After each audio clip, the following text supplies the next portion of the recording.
ये कहानी है एक ऐसी बच्ची की जिसने बहुत छोटी उम्र में आज़ादी का सपना देख लिया था। इंदिरा प्रियदर्शनी। राजनीति और संघर्ष उनके जीवन का हिस्सा बन गए थे और ज्ञान की तलाश उन्हें भारत से दूर ऑक्सफोर्ड तक ले गई, जहां नेतृत्व की नींव और मजबूत हुई। पिता और पुत्री दोनों का लक्ष्य एक ही था, एक स्वतंत्र, सशक्त और आत्मनिर्भर भारत। राजनीति की दुनिया में उनका प्रवेश शांत था, लेकिन उनके इरादे अडिग और मजबूत थे। 1966 आया और भारत को मिली उसकी पहली महिला प्रधानमंत्री इंदिरा गांधी। संसद के इन गलियारों में उनके शब्द फैसले बनते थे और फैसले इतिहास। बैंकों का राष्ट्रीयकरण एक साहसिक कदम जिसने आम जनता को शक्ति दी। किसानों के खेतों में हरियाली लौटी, इसे ही कहा गया हरित क्रांति।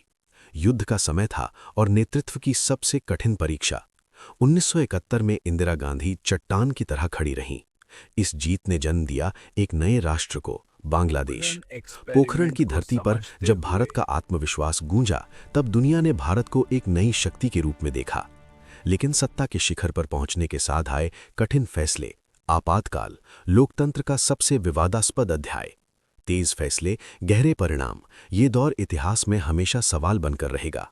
1977 की हार ने उन्हें तोड़ा नहीं, बल्कि और मजबूत बनाया। 1980 में जनता ने फिर भरोसा जताया। इंदिरा गांधी की ऐतिहासिक वापसी हुई। विश्व मंच पर भारत की आवाज आत्मविश्वास से भरी, स्पष्ट और प्रभावशाली थी। फिर आया ऑपरेशन ब्लू स्टार, एक ऐसा निर्णय जिसके घाव आज भी महसूस किए जाते हैं। इन सब के बीच एक नेता भी इंसान होता है। आत्मचिंतन और अकेलेपन के पल भी आए। प्रधानमंत्री आवास के बगीचे में टहलती हुई इंदिरा गांधी शायद आने वाले तूफान से अनजान थीं। 31 अक्टूबर 1984, एक सामान्य सुबह जो इतिहास बन गई। भारत ने खो दी अपनी लौह महिला, लेकिन इंदिरा गांधी अमर हो गईं। उनकी विरासत शक्ति, साहस, उपलब्धियों और विवादों से भरी हुई है। इतिहास उन्हें केवल एक प्रधानमंत्री के रूप में नहीं, बल्कि एक पूरे युग के रूप में याद करता है। लौह महिला, जिन्होंने फैसले लिए, चाहे उनकी कीमत कुछ भी हो। इंदिरा गांधी, एक नाम नहीं, एक अध्याय जो भारत के इतिहास में हमेशा जीवित रहेगा।